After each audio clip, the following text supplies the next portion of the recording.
Dans la nature, il faut savoir être rapide. Les prédateurs chassent en embuscade.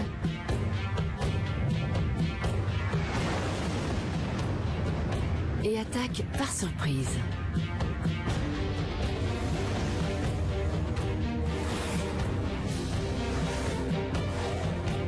La vitesse est une arme mortelle. L'observation des images au ralenti et l'analyse de l'anatomie des animaux révèlent leurs étonnantes techniques de chasse. Les immenses plaines de la savane sont un terrain de chasse idéal.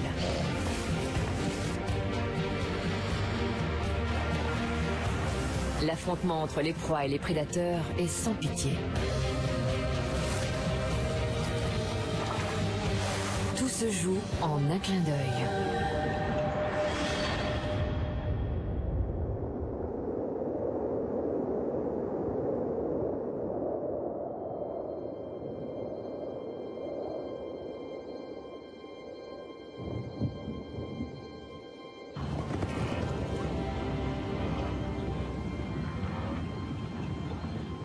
Les troupeaux envahissent la savane.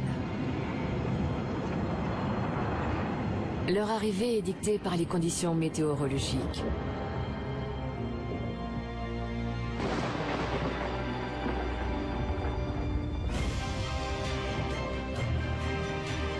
Dans la région, les changements de saison sont très marqués. Ils donnent lieu à une grande démonstration de force et de vitesse. Il y a les prédateurs habituels et les invités surprises.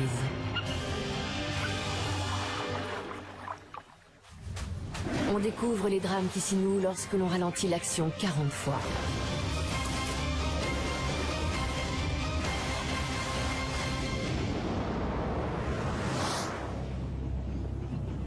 Trois mois par an, le sol volcanique du Serengeti accueille un immense banquet.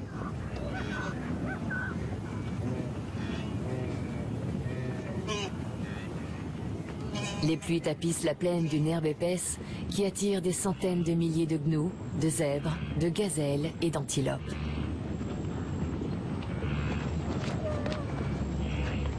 Pour les prédateurs, c'est une invitation irrésistible.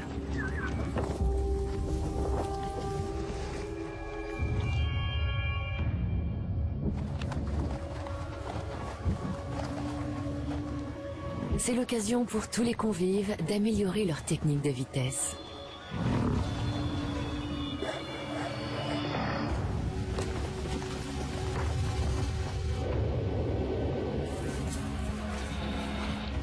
Plus les prédateurs sont rapides, plus les proies doivent l'être pour leur échapper.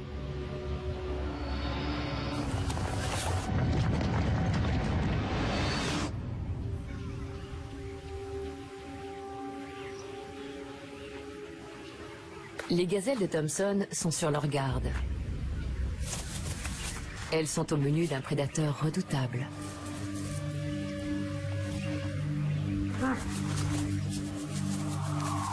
Leurs yeux peuvent voir à presque 180 degrés. Elles doivent se nourrir tout en surveillant les environs.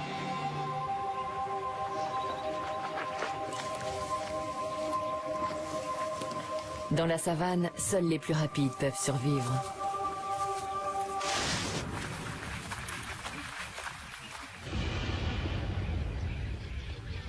Les gazelles sont d'excellentes sprinteuses. Si elles sont pourchassées par un prédateur, elles peuvent atteindre 80 km/h. Leurs ancêtres étaient beaucoup plus lents. Leur morphologie a évolué pour s'adapter.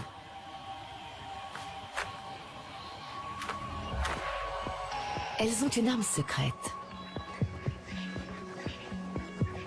Leurs sabots sont des ongles modifiés qui permettent aux os de leurs pieds de ne pas toucher le sol.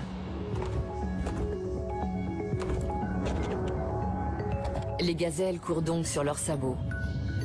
L'os du pied s'est allongé et redressé pour s'intégrer au reste de la patte.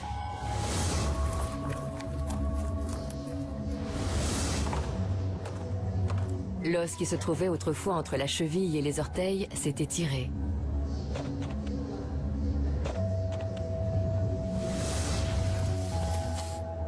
Avec des pattes plus longues, la gazelle fait de plus grandes foulées. Celles de l'arrière sont toujours un peu pliées pour pouvoir bondir à tout instant en cas de danger.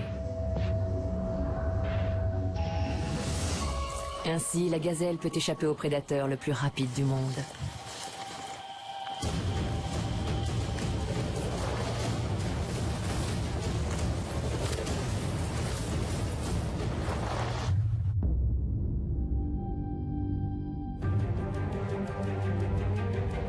Le guépard est le champion incontesté de la vitesse depuis 10 millions d'années.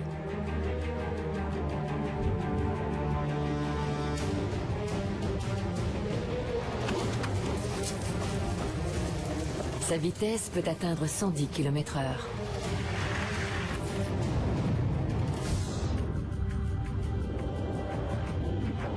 Son pouvoir d'accélération est le plus impressionnant. Au démarrage, il distance la plupart des voitures de sport.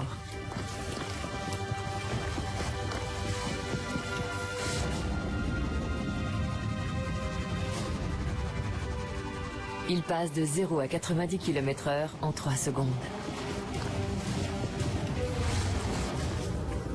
Ses atouts sont une silhouette aérodynamique et un squelette léger.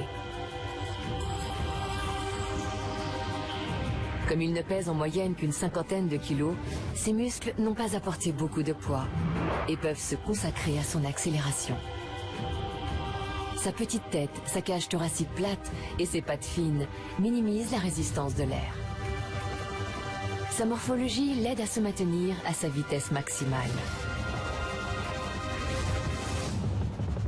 Le guépard a une colonne vertébrale très souple, ainsi que des hanches qui pivotent et des omoplates qui ne sont pas attachées à ses clavicules. Grâce à ces adaptations, ses pattes peuvent s'étendre loin vers l'avant et l'arrière et se rapprocher beaucoup plus quand il les replie sous son corps, ce qui lui donne une foulée de grande amplitude.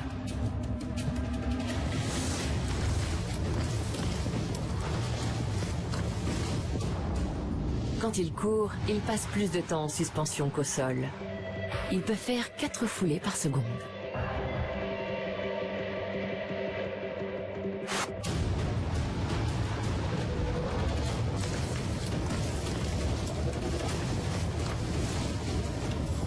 À pleine vitesse, sa longue queue musclée lui sert à se stabiliser.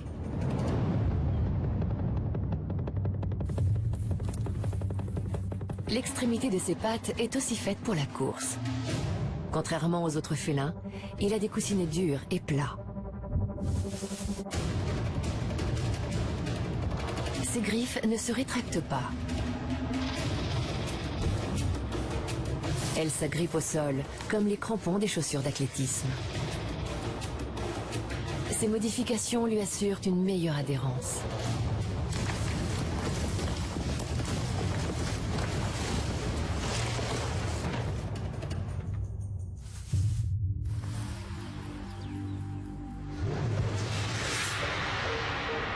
Cette morphologie doit être alimentée par un moteur puissant. Ses larges narines font entrer beaucoup d'air dans ses poumons. Il fait jusqu'à 150 respirations par minute et son cœur volumineux envoie le sang oxygéné vers ses muscles.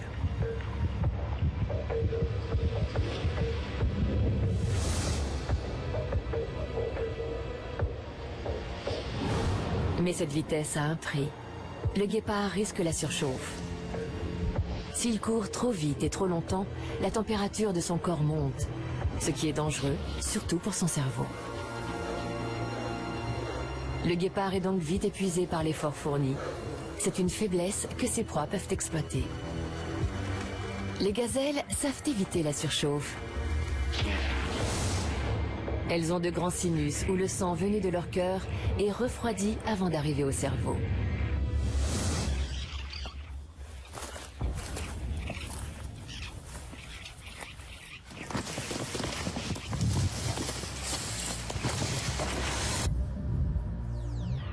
Un guépard doit arrêter de courir quand son corps atteint 40,5 degrés. Mais la gazelle peut maintenir son cerveau à la bonne température, même quand son corps est plus chaud.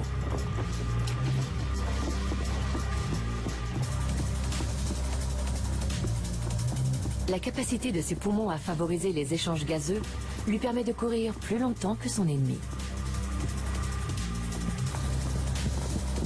Au bout de 6 secondes de course-poursuite, le guépard a déjà presque atteint ses limites. En 12 secondes, son cœur commence à souffrir et son cerveau s'échauffe dangereusement. Au bout de 17 secondes, il doit abandonner. Il a parcouru presque 1 kilomètre à pleine vitesse. Il est épuisé. 5 secondes de plus, il se serait effondré. Et serait sans doute mort.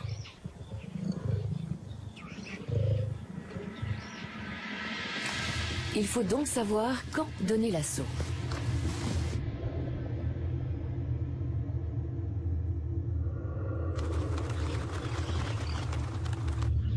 Le guépard a l'avantage de l'accélération et de la vitesse, mais la gazelle a plus d'endurance.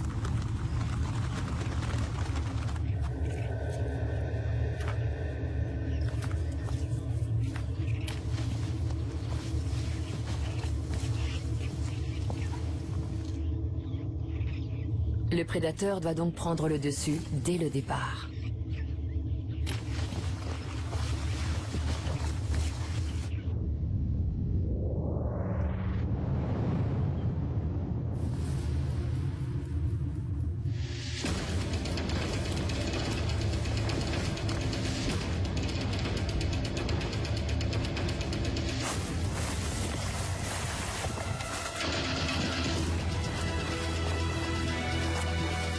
La gazelle bondit en zigzag pour gagner du temps.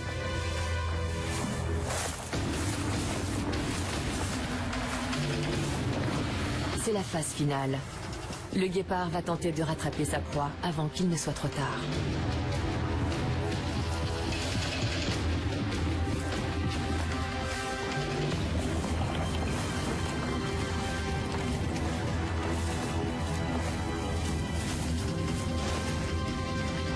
Dès qu'elle fait un faux mouvement et diminue son rythme, la gazelle est perdue.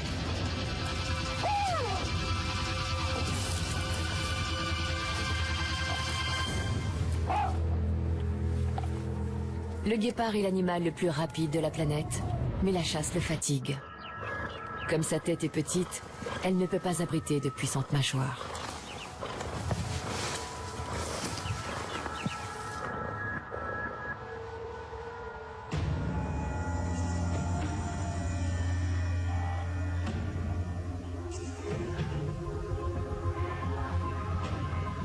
Dans le Serengeti, la saison d'abondance ne dure que quelques semaines. Ensuite, les orages s'éloignent.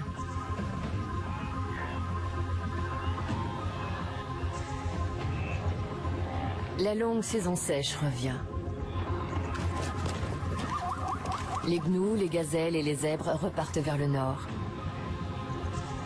L'herbe y est moins nourrissante, mais elle pousse tout au long de l'année grâce à la présence de sources. Dans la savane, la pluie ne reviendra que dans 7 mois. La vitesse devient moins importante. Il vaut mieux être fin stratège et résistant.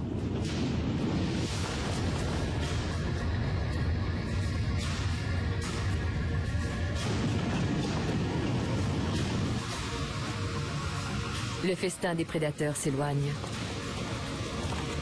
La plaine est soudain plus calme.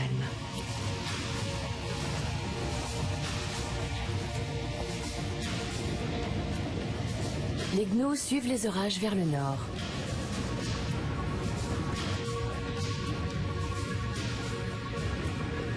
Pour survivre à la saison sèche, il faut migrer, malgré les obstacles qui se dressent sur la route.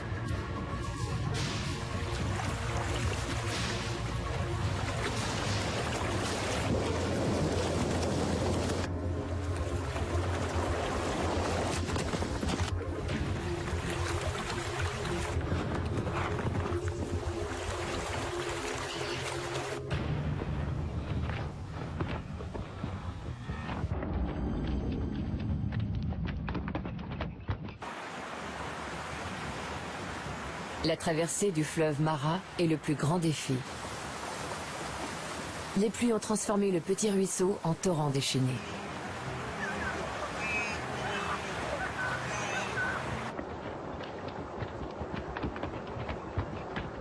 Les rives ont été creusées par l'eau au fil du temps. Les gnous s'arrêtent net. Ils savent ce qui se cache sous la surface de l'eau.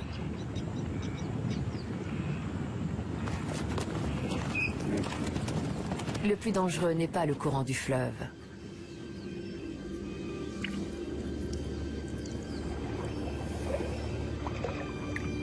Les crocodiles du Nil attendent qu'ils se risquent à traverser.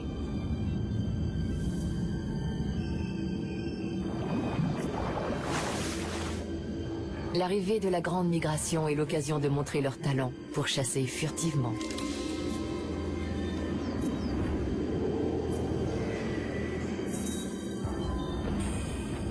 En quelques jours, 1,5 million de gnous traversent la région.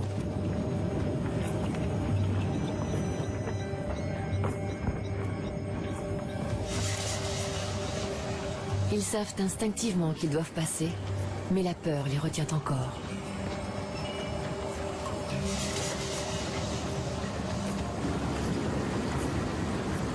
Le troupeau se presse au bord de l'eau.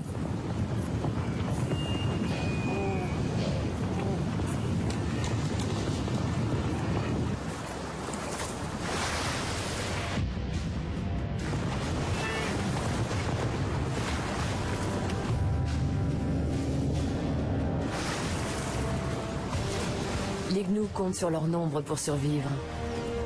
Statistiquement, ils augmentent leurs chances d'échapper aux prédateurs quand ils se déplacent en masse.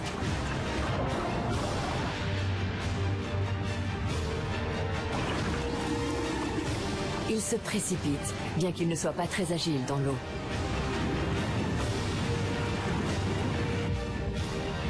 Les crocodiles du Nil attendent l'événement depuis plusieurs mois.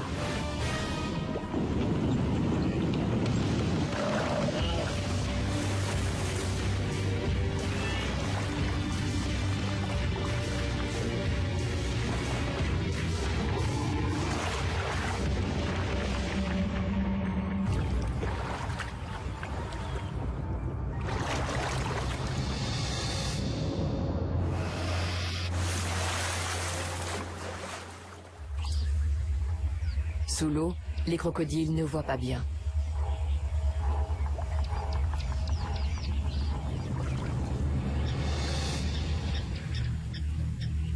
Ça ne les empêche pas de repérer leur proie.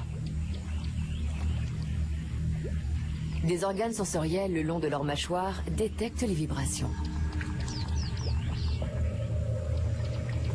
Ils peuvent chasser même dans des fleuves très boueux.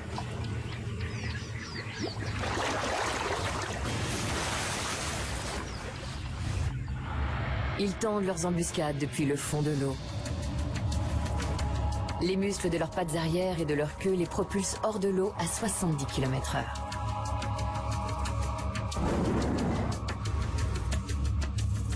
Mais ils doivent être tout prêts pour atteindre leur cible. Leurs yeux, leurs oreilles et leurs narines sont sur le dessus de leur tête pour pouvoir surveiller les environs et respirer tout en se cachant dans l'eau, même quand elle est peu profonde.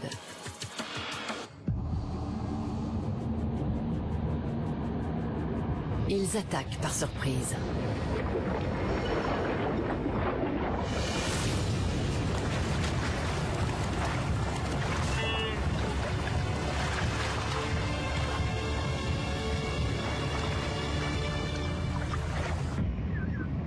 Bien souvent, dans le fleuve Mara, les crocodiles n'ont qu'à se servir.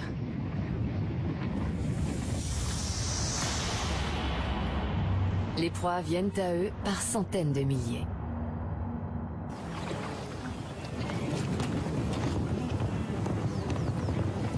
Les gnous pénètrent dans une zone à risque.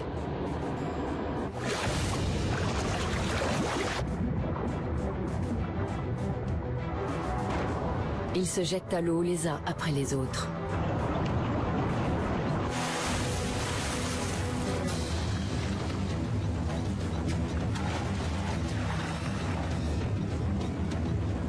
La panique s'empare du troupeau, attaqué par des prédateurs invisibles.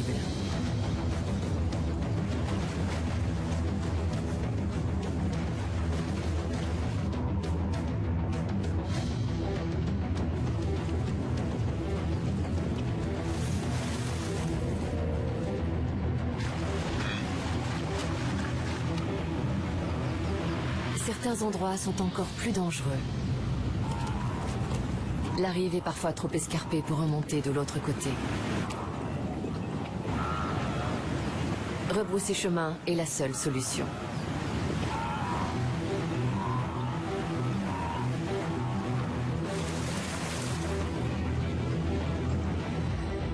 Les vagues de gnous se succèdent pendant des semaines et les crocodiles en profitent.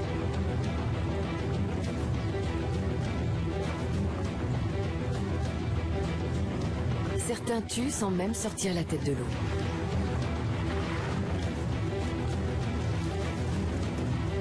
Finalement, le flot de proie semble se tarir.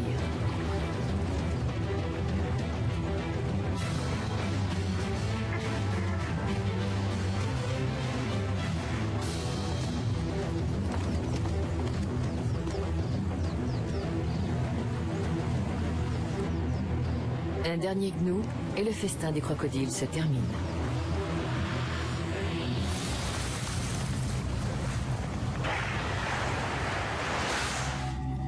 Les reptiles ne sont pas les seuls chasseurs du fleuve à utiliser la vitesse.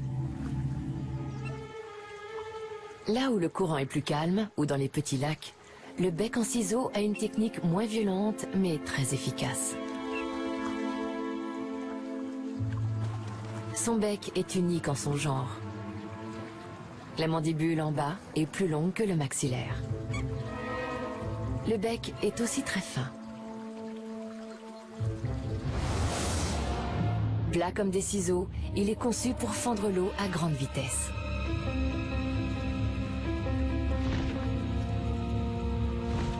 Normalement, il pêche la nuit, quand les poissons se rapprochent de la surface pour se nourrir. Pourtant, quelques semaines par an, il doit chasser le jour. Il a des oisillons à nourrir.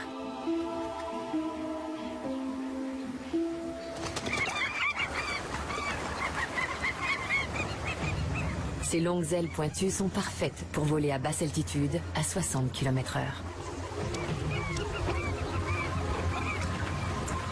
Il plonge alors sa mandibule dans l'eau. Quand cette lame sous-marine touche un poisson, le bec se referme instinctivement. L'oiseau chasse à l'aveuglette.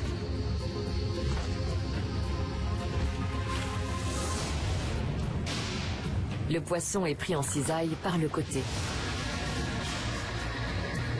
Tout se passe très vite.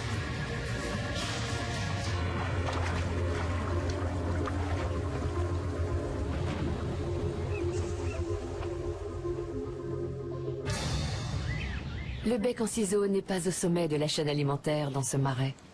Le pigargue vocifère, surnommé aigle pêcheur d'Afrique, domine le ciel. C'est l'heure du repas pour lui aussi.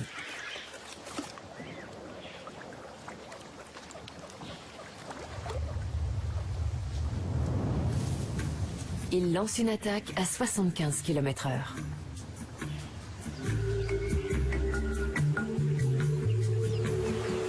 Il vole très bas, en silence.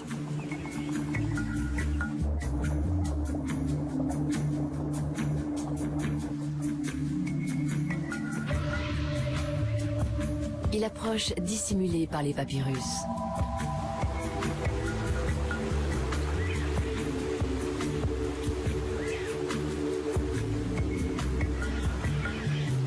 Puis, il replie un peu ses ailes pour accélérer.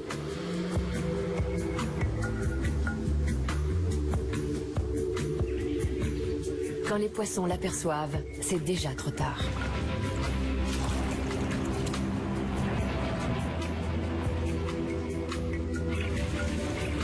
Ensuite, il modifie une nouvelle fois la forme de ses ailes et la cadence de ses battements. La vitesse ne l'intéresse plus. Il doit désormais reprendre de l'altitude en portant une charge.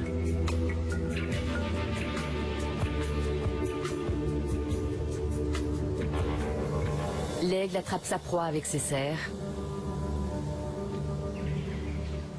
Son bec ne lui sert qu'à les manger.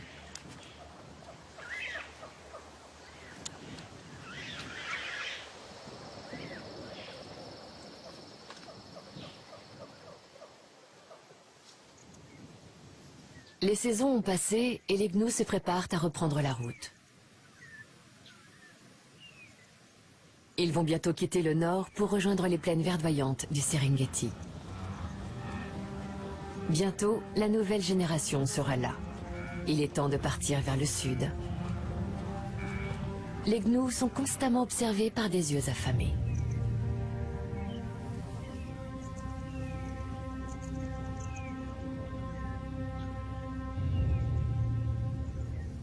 Les lions sont les plus gros carnivores de la savane.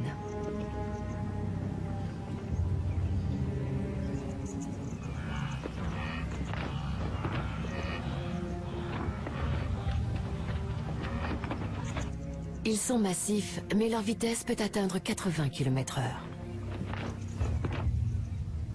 Ils commencent à approcher discrètement.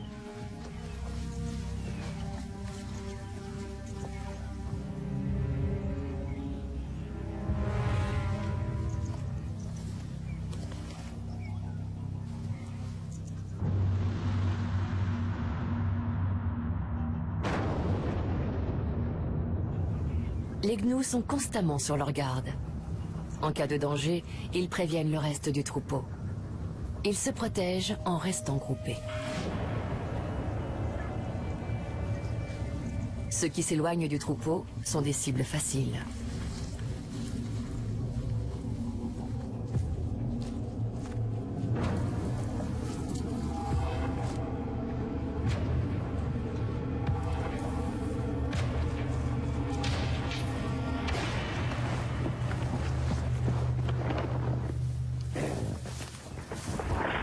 Grâce à leur puissance physique, les lions peuvent terrasser des proies 2 fois plus grosses qu'eux. Cette lionne mord le gnou à la gorge en serrant jusqu'à ce qu'il cesse de bouger. Il meurt asphyxié.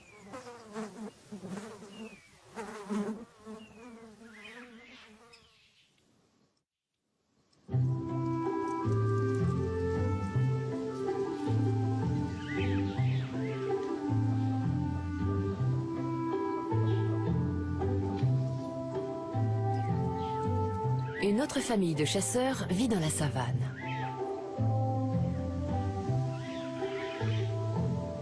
Au lever du soleil, une troupe de suricates sort de son terrier pour se nourrir.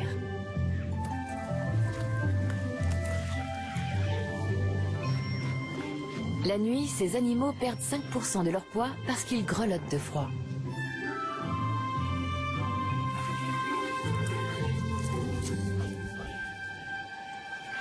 Ils cherchent à manger en groupe.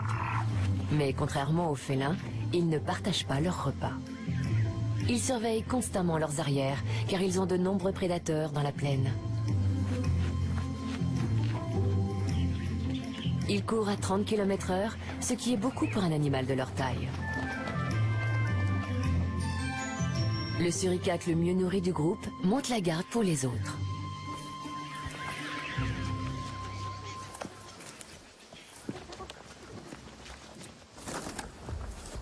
Ils savent creuser très vite pour attraper les petits insectes cachés sous terre.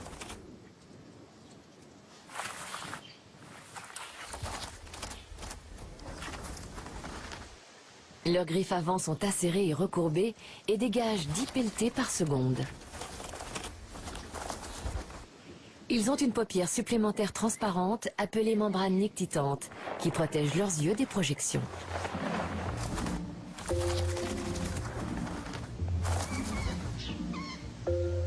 Les suricates ont une très bonne vision de loin, notamment grâce aux poils noirs autour de leurs orbites qui leur évitent d'être éblouis par le soleil.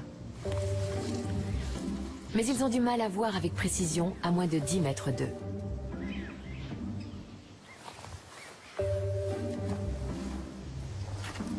Ils se fient surtout à leur odorat. Mais c'est parfois dangereux d'y aller la truffe la première.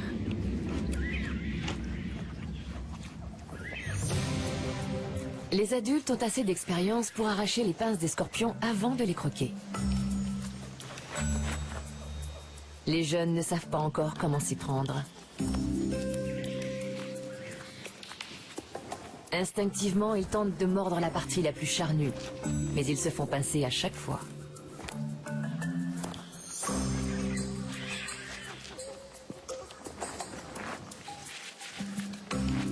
Les suricates ne sont pas immunisés contre le venin de tous les scorpions, et certains sont mortels. Celui-ci ne peut pas tuer, mais il vise les yeux de ses assaillants avec sa queue.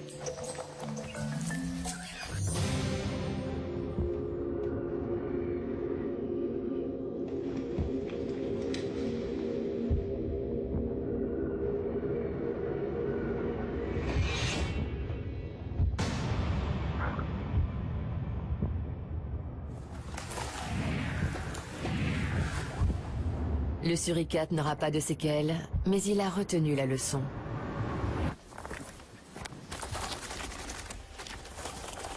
Quand le danger vient d'en haut, tous les suricates s'enfuient.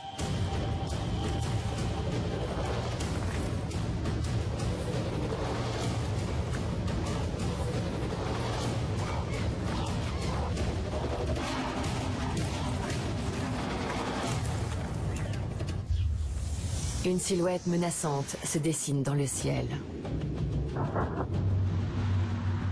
Les rapaces ont un bec crochu, des serres puissantes et une vue perçante.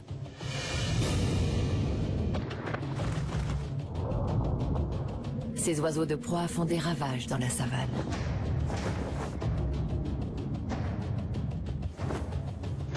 Le record de vitesse, avec plus de 300 km/h, est détenu par le faucon pèlerin.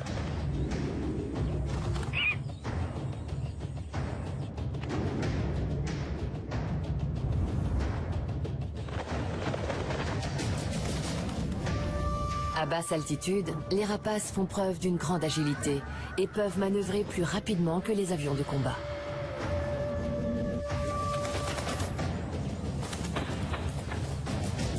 Les plus puissants, comme l'aigle martial, peuvent renverser un homme adulte. Ils n'hésitent pas à s'attaquer aux petites antilopes. Les attaques furtives des hiboux grand-ducs et les vols supersoniques des milans à bec jaune terrifient les petits mammifères. Ils ont des muscles oculaires conçus pour faire le point rapidement et une rétine à haute résolution. Leur bec a le bout recourbé et des arêtes tranchantes, ce qui les distingue des autres oiseaux. Leur arme de chasse n'est pas leur bec, mais leur serre.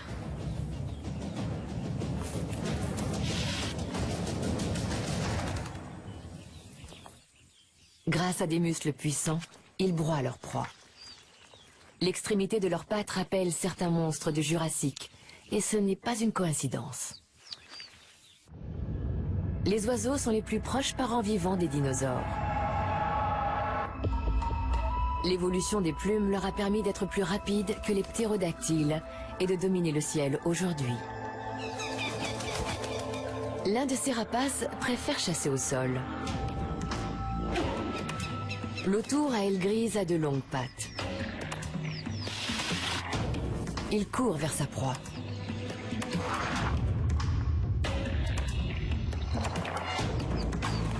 Il a une griffe plus longue sur le deuxième doigt qui rappelle les serres recourbées des vélociraptors, de petits dinosaures à plumes. Il détecte les moindres mouvements et utilise très peu leurs ailes. Grâce à leurs plus grandes plumes, appelées rémiges, ils peuvent planer lentement tout en surveillant les environs.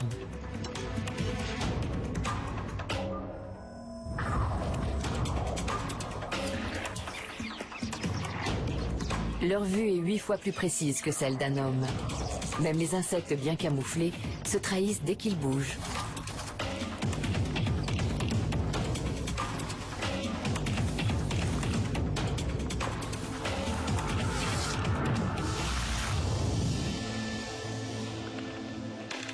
La mort s'est abattue sur cette sauterelle à la vitesse de l'éclair.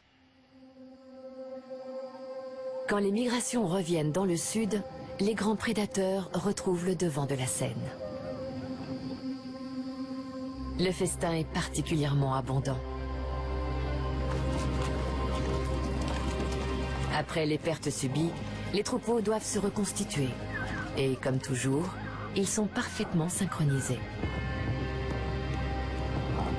Les gnous, les gazelles et les zèbres attendent que la pluie revienne pour accueillir la nouvelle génération. Les mères peuvent retarder l'arrivée de leurs bébés.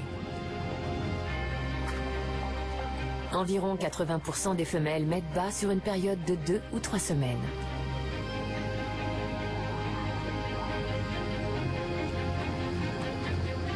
Les plaines ressemblent bientôt à une immense pouponnière. Pour certains, c'est un spectacle très appétissant.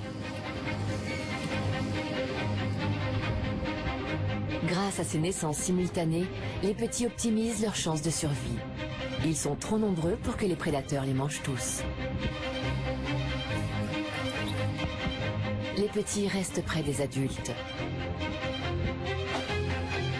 Les jeunes gazelles tentent de se cacher dans l'herbe. À peine ont-ils vu le jour que les nouveau-nés doivent savoir courir.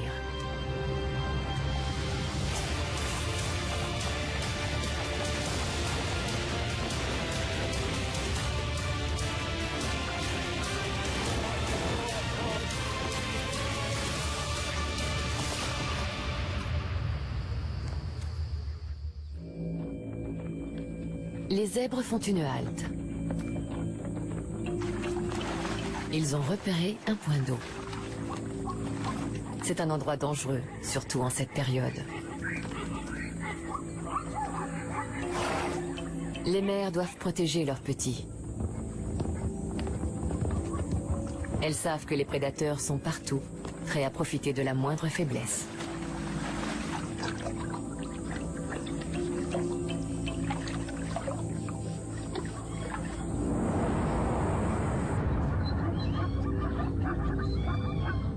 Les zèbres ont repéré les lions.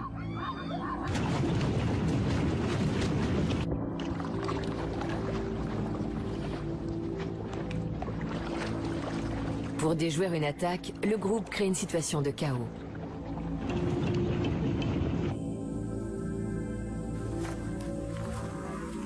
En groupe, les lions peuvent chasser des animaux d'une tonne.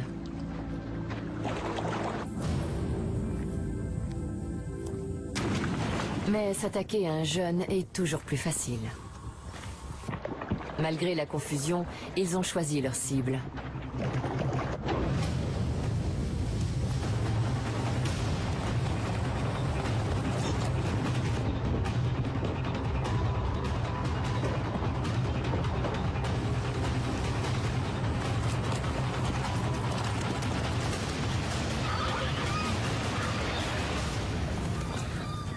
Comme toujours, c'est une lionne qui chasse.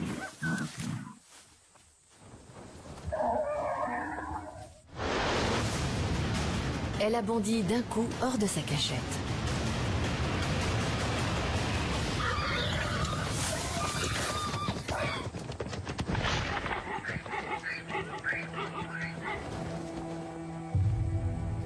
Le reste de la troupe a poussé le jeune zèbre dans un guet-apens. Les lions ont travaillé en équipe, soudés et déterminés.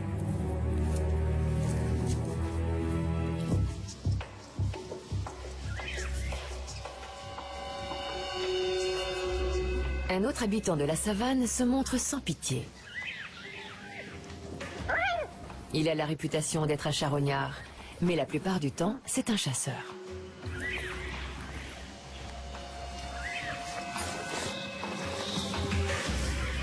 Les hyènes arpentent la plaine sans se cacher pour jauger leur proie.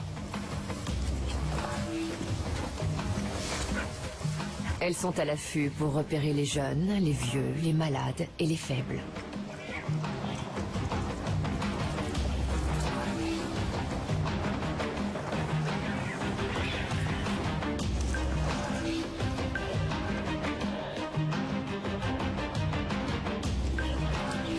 La hyène tachetée est faite pour les courses-poursuites, mais très différemment des guépards et des lions. Elle peut atteindre 60 km/h à pleine vitesse, mais son principal atout est son endurance.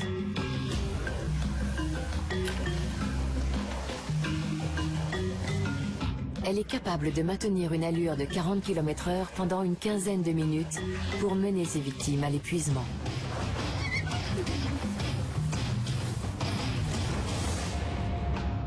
Elle a un cou puissant et des pattes avant très développées, caractéristique de sa silhouette menaçante si reconnaissable. Grâce à ses muscles, elle peut fournir des efforts prolongés et a une mâchoire redoutable.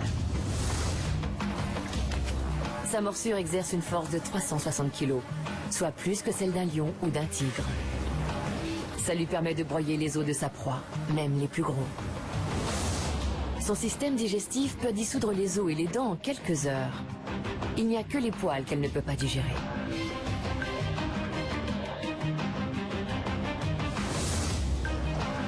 Une gazelle tente désespérément de détourner l'attention des hyènes pour protéger son petit.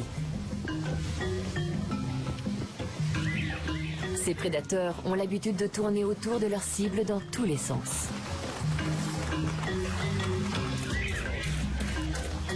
La gazelle est paniquée et les hyènes sont déterminées.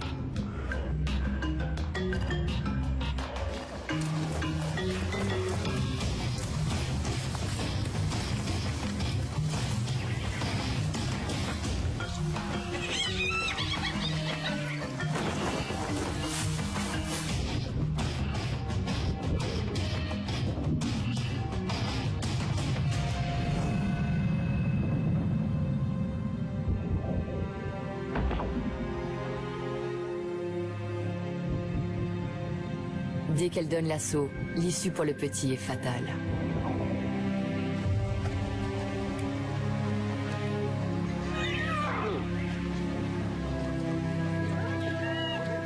Les clans de hyènes comptent jusqu'à 80 individus. Dans la savane, rien ni personne ne peut se mettre en travers de leur route, pas même le roi des animaux.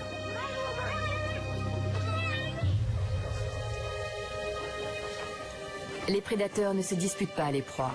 Il y en a assez pour tout le monde.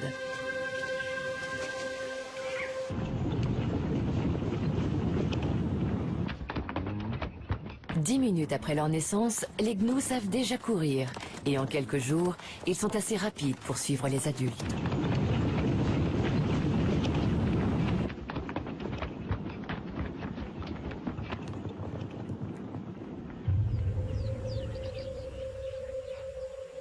Dans la panique, un jeune a perdu sa mère et son troupeau.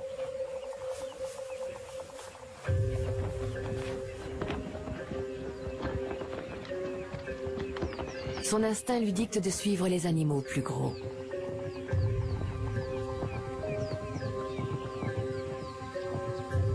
Malheureusement, il va faire le mauvais choix.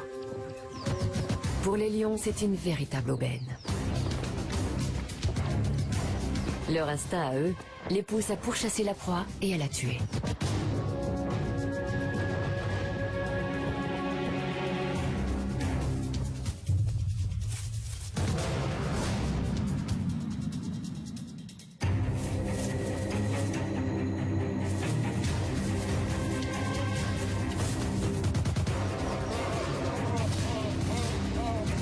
Ce sont des jeunes qui commencent par jouer avec le petit gnou, parce qu'ils n'ont pas faim ou parce qu'ils ont encore besoin d'apprendre à chasser.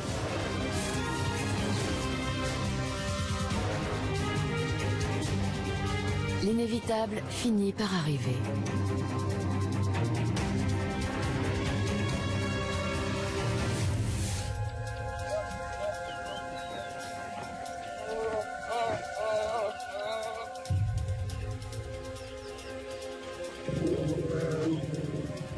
Même en période d'abondance, impossible de résister à un repas aussi facile.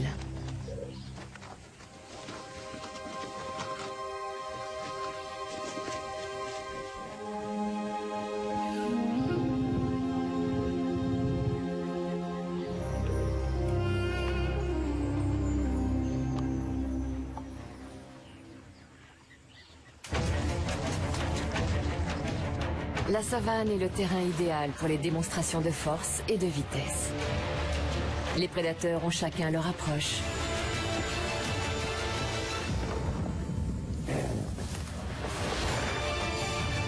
Embuscade, brutalité, travail d'équipe, endurance. De tous les tueurs de la savane, le plus impressionnant est le guépard. Parfois, il s'allie à d'autres pour chasser en groupe. Le voir courir à 110 km/h est un spectacle fascinant.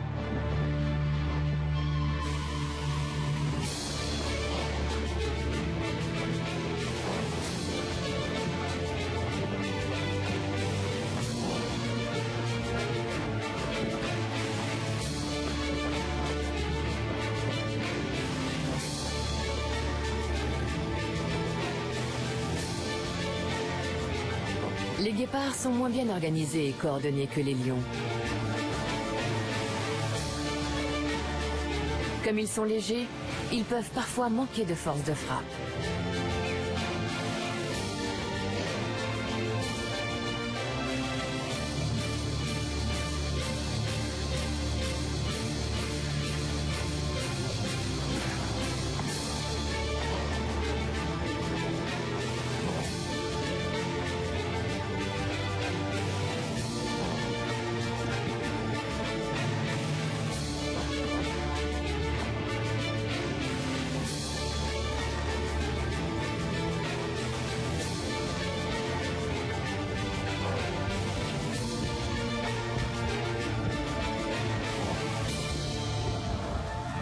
Mais c'est sans conteste l'animal le plus rapide de la région.